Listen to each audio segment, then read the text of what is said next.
Hello everyone! Welcome to Doren Bacani Kitchen. At sa ngayong araw na to ay ibabahagi ko sa inyo ang budget-friendly na gulay na paborito ng mga Pinoy. So narito na ang top 20 Pinoy Vegetable Recipes. At ito nangunguna yung Chop Suey.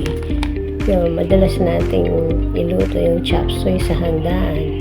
Ayan pa yung iba nating mga gulay. May ginisang ampalaya, ginisang monggo, ginisang repolyo, ginisang sayote, tortang talong na masarap na may kasamang inihaw, laing, ginataang kalabasa at sitaw, dinding, adobong kangkong, yan isa sa paborito ko, ensaladang talong, yan, masarap din yan, lumpiang sariwa, of course, masarap din yan, putan Bisaya, Pinakbet Ilocano, vegetable, kare-kare, ginisang Baguio beans, steamed mixed vegetables, vegetable lumpia.